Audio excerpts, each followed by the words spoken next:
They whipped our tail on our home floor. I guess if they do it on their home floor, it's supposed to happen. But I don't see us doing that again. I don't think the game's over.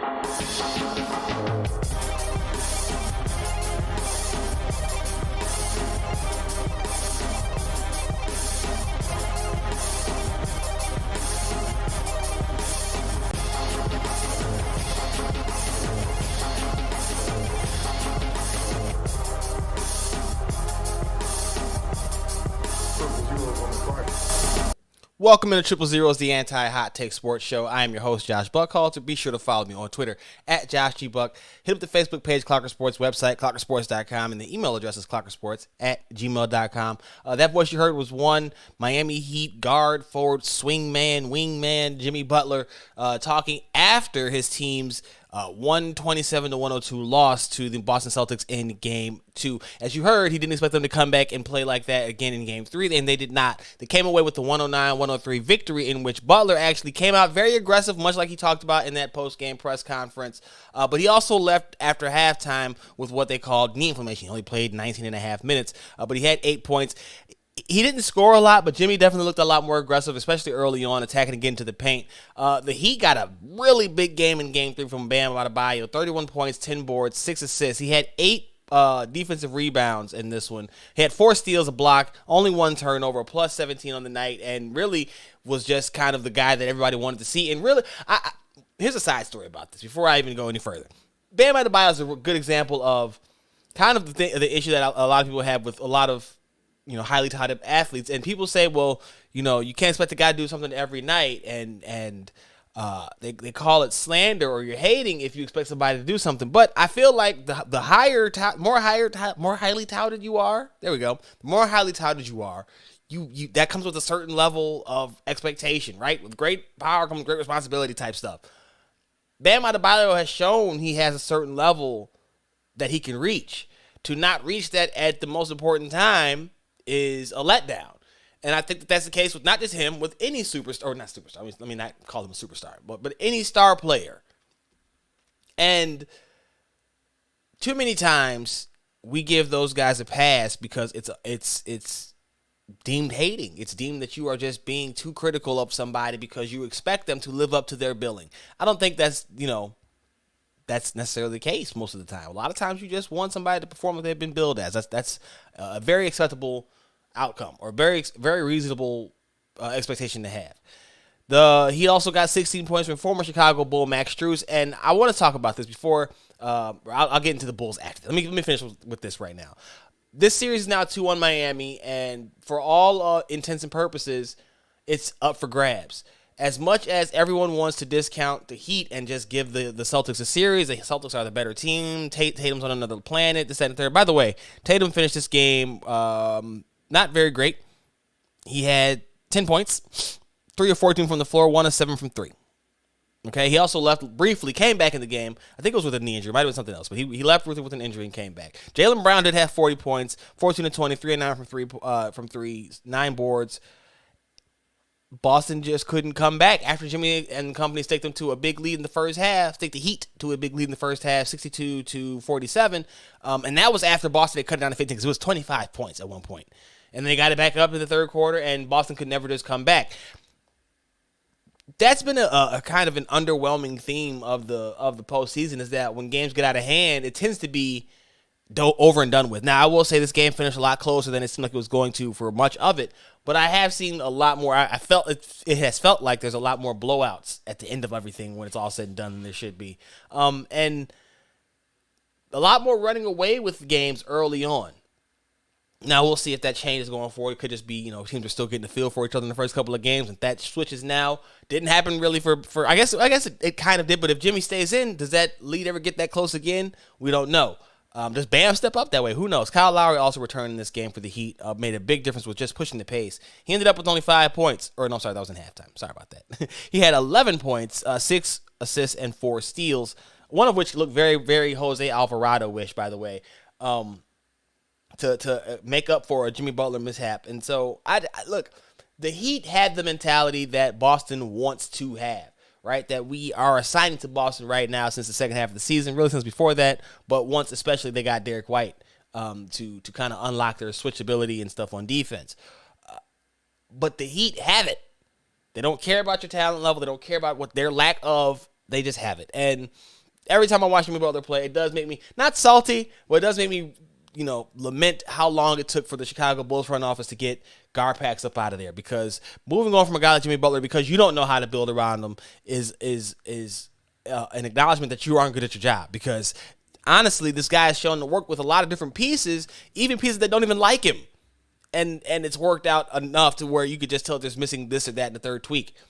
I wish we could have seen Jimmy in this environment with this owner, with this leadership group in Arturas Counter-Silvers and Mark Eversley, which brings me to the Bulls and all of the Zach LaVine ruckus. I'm not sure if it's as much actual noise as it is a lot of agent, smoke being put out there. At the same time, I've often said I'm usually more concerned once the rumors start going from the outside in, right? Usually, when it's from the inside out, you don't doubt it. When it's from the insiders, the beat guys, you kind of know that's kind of the pulse of the team. But when you start getting the beat guys telling you stuff that you were hearing from the outside first, that's when it starts to get concerning. And I think Casey Johnson's recent report that Zach LaVine's resign is not the slam dunk that it was once thought to be is interesting on many levels. Casey is a guy who's been steadfast in his belief that the Bulls will ultimately be able to re-sign LaVine. However, there have been reports of LaVine's interest in the Lakers from years ago, Portland because he's from Washington, the Spurs because of Pop. There's potential interest with the swap of the Bulls have interest in Matisse Thybulle. I wrote about this for Heavy.com. Check that out, by the way. And that could be a thing there, but it's not because of Zach LaVine. Now, if they want Zach LaVine, then you got to give up Thybulle and Tyrese Maxey, and that could be a way to make it get done if that's what all has to happen. But Zach, as a free agent, has to make that decision. And I think that's why I say I'm not sure about how much of this is really real, because no matter what you want to believe from people, when you parse through it and see, he doesn't want to be a second fiddle, okay, well, that means that more than likely he's going to be going to a rebuilding team. Does he want to take that step back after he talked about how important it was for him to make the playoffs? He played through injury for this team. Now, that could be to show how tough he is for other teams as well, but why risk yourself for a team that you plan on leaving? And a lot of it's based off of he didn't like the support or the love that DeMar DeRozan was getting, all the headlines DeMar DeRozan was getting. That happened after Zach was hurt, because when they were both of them, it was the two of them and how, oh my gosh, this dynamic duo. The short memories of the sports world is funny, especially with stuff like this, because they'll create an issue where there really isn't one. Again, when LaVine was healthy, which was not often this season, right? He battled through a thumb or a knee injury through the second half that will require an arthroscopic surgery this off season, and he had a torn thumb ligaments earlier in the year that he was dealing with as well, and was still putting up numbers. Still made an All-Star. Still was named an All-Star for the second time in a row. So I'm not there. I'm not there with the whole he's gonna. I'm just not. And again, I am more concerned because it's not reached to the local guys, but at the same time, man, the whole decision about, I want this much money in the third, then you got to come to the Bulls and say, well, I want, the max, but I want to be traded here. And it just gets so messy and so tricky. And honestly, I don't think the Bulls can go wrong as long as they make it clear that they are offering him the max. As long as they make it clear that that is their offer to him, a max contract, whatever he does from then doesn't matter. Because if he decides to leave, then it looks bad on him. You could say it looks bad on the Bulls, but we've already heard plenty of people talk highly of the Chicago Bulls' new regime. DeMar DeRozan being top amongst them. And also, we can talk about how it might clean up some fit issues with DeMar and with Patrick Williams both being up a position. Like, these are real things that could be on the table if LaVine decides to go elsewhere. Again, I don't see it happening because I don't know why you would want to take a step back, but this organization has shown they will do what needs to be done to get the pieces around you to be competitive in the Eastern Conference. And for all the talk about, the Bulls didn't have enough, they couldn't compete with the upper echelon of the teams. Yeah, well, okay. In their first year of really putting together a strong group, they couldn't, but now they can go fill out the rest of the roster with needs. Maybe they flip Vucevic, maybe they don't. Maybe they just supplement him with a defensive backup. Wrote about that for Heavy.com. I'm just not quite there with Zach doesn't want to be a second fiddle to DeMar, so he's going to go to the Lakers to be third with LeBron. or he's going to go to Atlanta and be second behind Trae Young, who I think could work well with him off ball.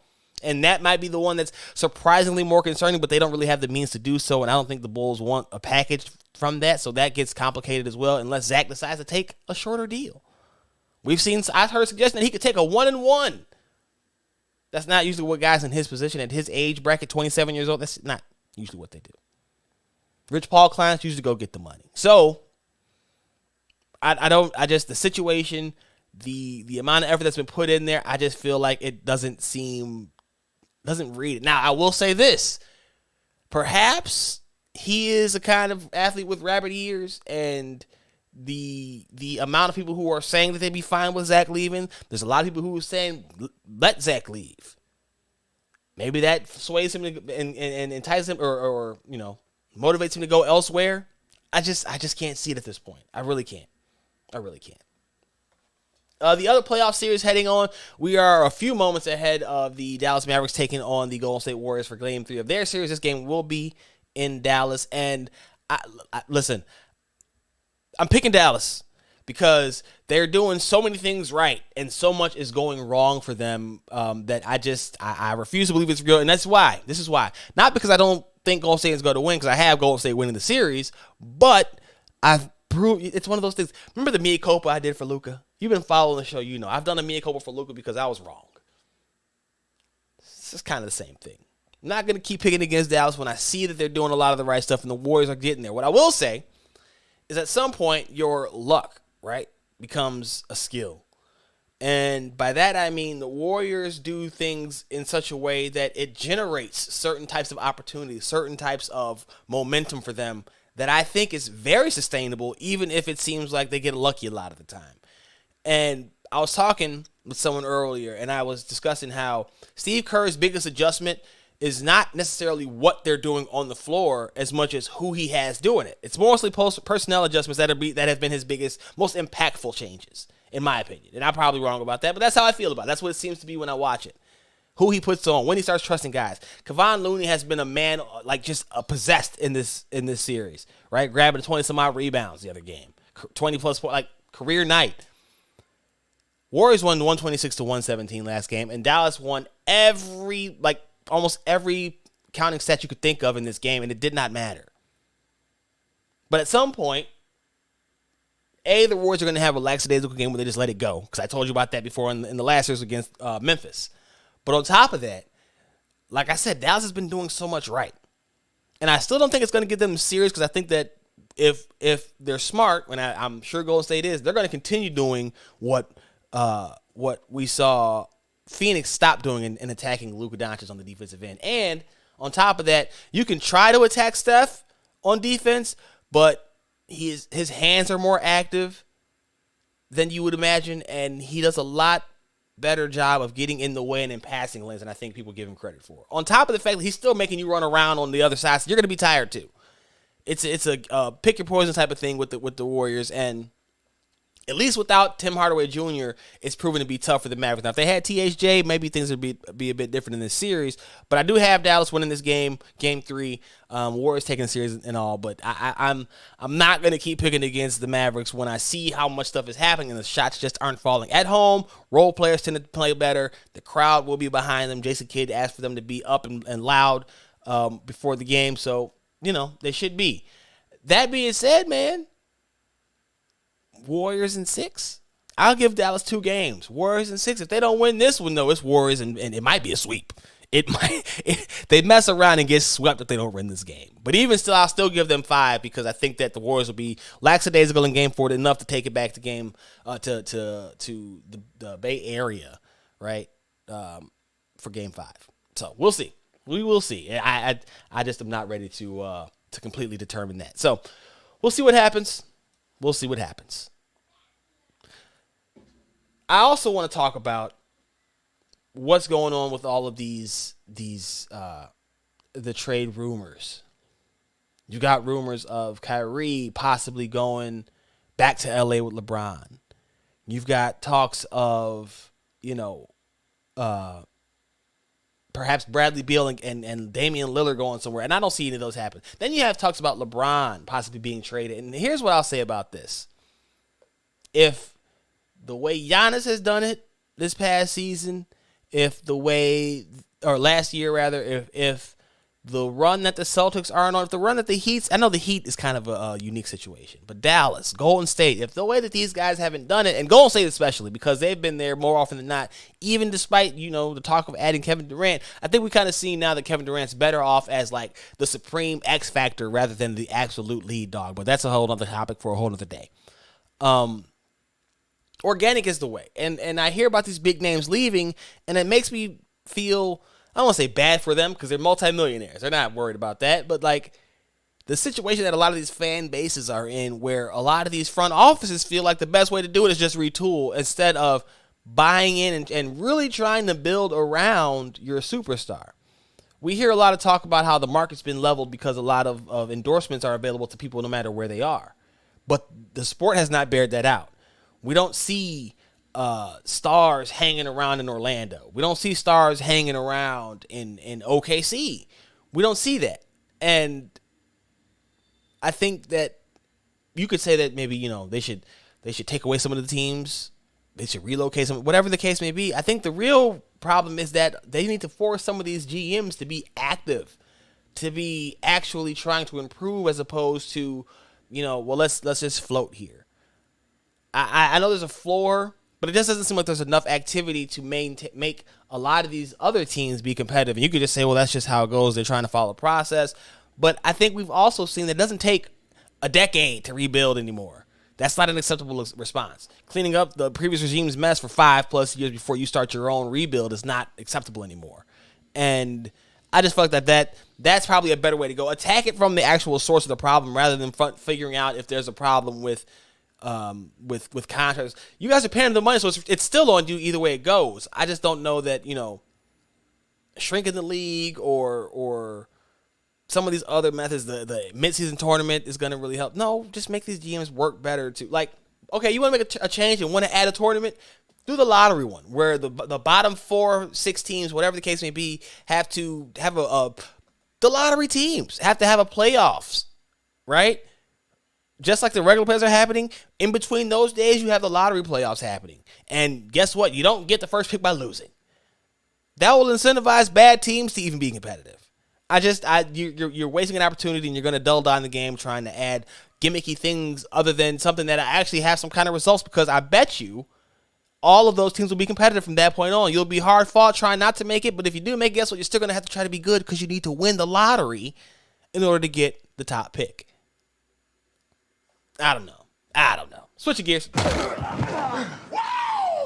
The Chicago Bears are having a lot of different storylines coming out. Let me put it that way. They've been slammed for having an underwhelming offseason. Justin Fields has had to come out and show support for his wide receiving core.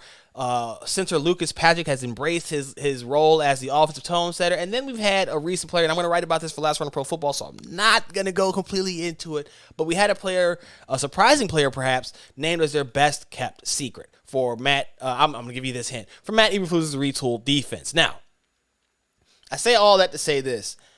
There's a lot of conversation for a team that people expect to be really, really bad. And that's because of Justin Fields. And while I know that there's some trepidation about what they have, or rather what they have not done around him to this point in the offseason, I will say that we have not yet heard the murmurs that he is disgruntled with the situation. And I know that maybe he's got a really good circle and they're just not going to let that part leak. But I do think it speaks volumes that he came out and said what he said about the wide receiver core. I do think it speaks volumes that Velus Jones was a guy that was on his list. I do think it speaks volumes that people are noticing, the coaches are noticing the improvement from him just by shortening up, just by working on his mechanics and things of that nature. I looked at their schedule, and I did actually already write about this for Last Run of Pro Football and broke down their easiest and their toughest games. And I could see the Bears sneaking into the playoffs if they get lucky. They have done what I wrote about before and kind of mimicked the Philadelphia Eagles approach, and they're going to shift to a run-heavy offensive scheme. I think that's perfect, especially with a lack of receiving talent on the outside. Cole Kmet needs to take a big step up this year as a receiving threat. That'll help a lot, alleviate some of that pressure up the middle. But I also feel like with Justin Fields, if you can get to some option stuff, zone read and all that and the third, carry blasting game as a weapon out of the backfield is going to be great. I'm excited about what they can do. They got 2 running backs. I'm excited about what they can do if they follow that plan. Playoffs is lofty, yes, but it's possible. And I'm not of the belief that, they've done him some criminal, way because they haven't overspent for something. They're going to have a crap ton of money next year. They're going to have a top draft pick, one of the top. I'm going to go out on a limb, right? I can see them sleeping in the playoffs, but if people are right, they're going to have a top 5 pick easy. So then you draft that number 1 wide receiver. I know, Justin Fields is getting old. Oh my goodness, he's 23 years old. If they see what they like in him in practice, it doesn't matter what you think you saw from him on the field on Sundays. I know that sounds backwards, but that's the case. That's what it is. They've said that they've got all the faith in him. You could say they've shown that they don't, but they're including him in personnel decisions. I don't know how much more faith you want them to show. We could talk about they picked 2 defenders in with their first 2 picks. They needed them. You go back and look at that defense and tell me they didn't need them. I'm just not there. I'm not there ready to bail on everything just yet. I do know this. They lost one opportunity to add an edge rusher in Jadeveon Clowney. He is re-signing with the Cleveland Browns, who are still trying to figure out what they're going to do with Baker Mayfield. They could keep him because of Deshaun Watson's legal situation. It's at a third. But they do retain Jadeveon Clowney to pair with Myles Garrett on the other side. I do think that it's interesting that the rumors about Robert Quinn have persisted, but there still are rumors reports that the Bears won't trade him. Maybe that's a hard line stance to try to drop up his price, but I think he'd be foolish to go through this season without moving off of that deal while his value is still at its highest. At the same time, I understand not wanting to put your defense in such a rut because you did not draft an edge rusher. I think Dominic Robinson, he's a converted wide receiver, 5th round guy. Like, you're not trying to bank on that right now. But if you're going to maximize this next year's offseason, check him out at the trade deadline. I would not be surprised if we see Robert Quinn get moved at the trade deadline this year. Just saying. And it'll probably be at a bargain because they didn't move him now when his value, again, is at his highest. But I can still see it happening. We have reports that Mike Vick is going to return to football for the Fan Control Football League, but he has shot those down. I want to say this, though. They got some names. They have gotten some names in recent weeks. I know Johnny Manziel is there. T.O. is there. And I'm there's some, how do I there's some intrigue to it, and I think that's my biggest question. Are you interested in this? As the fan that they are gearing this towards, is this something that interests you? I'm not sure the numbers on it. I know I've watched some USFL football the past few weeks. I was an XFL guy when it's watched. Go XFL. I would just wonder, is there a space here for it? Better yet, could this be better done if all these leagues tried to work together as opposed to trying to each do their own little offshoot, like very much like regional wrestling type stuff? I think that might be the better way to go. I know we all miss the NFL Europe. That's what it's really trying to replace. And somewhat, in many ways, arena football as well. I just think there may be a better way to go about it than having all these little offshoots. Combine all these ideas. You guys clearly all want to see.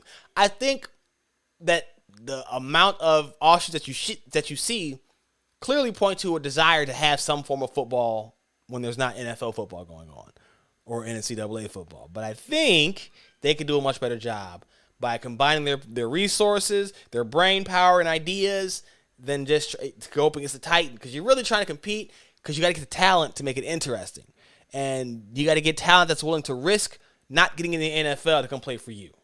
Those guys are trying to get a shot in the NFL, but you got to try to get some of the top guys that aren't making it there too.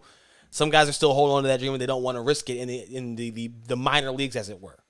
Combine your forces, your resources, and all those things and see if that doesn't help it out. Vic also said that he's not going to come back. So, that's one guy that they don't get. But, we are entering the quiet part of the NFL season as teams get ready to have their training camp stuff in the summer.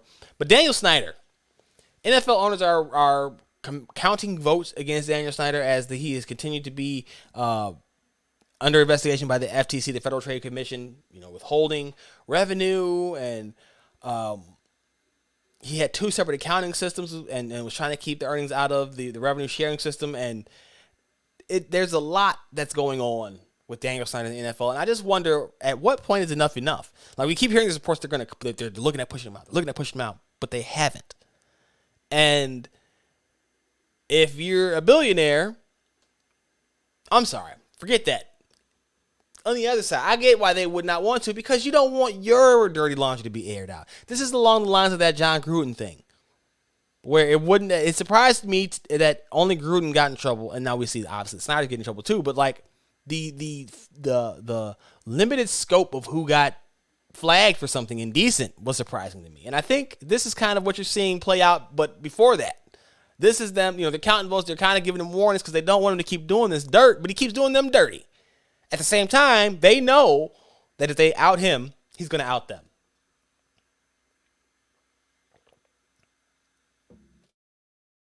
I think that's probably where there's the most confusion, because it sounds like they're really getting frustrated with him, fed up with him, but nothing's happening. And I'll be shocked when it does. But if they are really, actively trying to count votes to get up with them, maybe we see something soon. That's going to do it for this brief edition of Triple Zeros. Be sure to follow me on Twitter at JoshieBuck. Hit up the Facebook page, Clocker Sports, website, clockersports.com. Email address is clockersports@gmail.com. And, of course, follow the show on Facebook and Twitter at 30spod. That's the number 30 and pod. And, of course, read this stuff. Last Run of Pro Football, Soaring Down South, Heavy.com. And, of course, you can catch everything aggregated at clockersports.com. Until the very next time, you already know what it is, man. That's the sound of the horns. I am gone.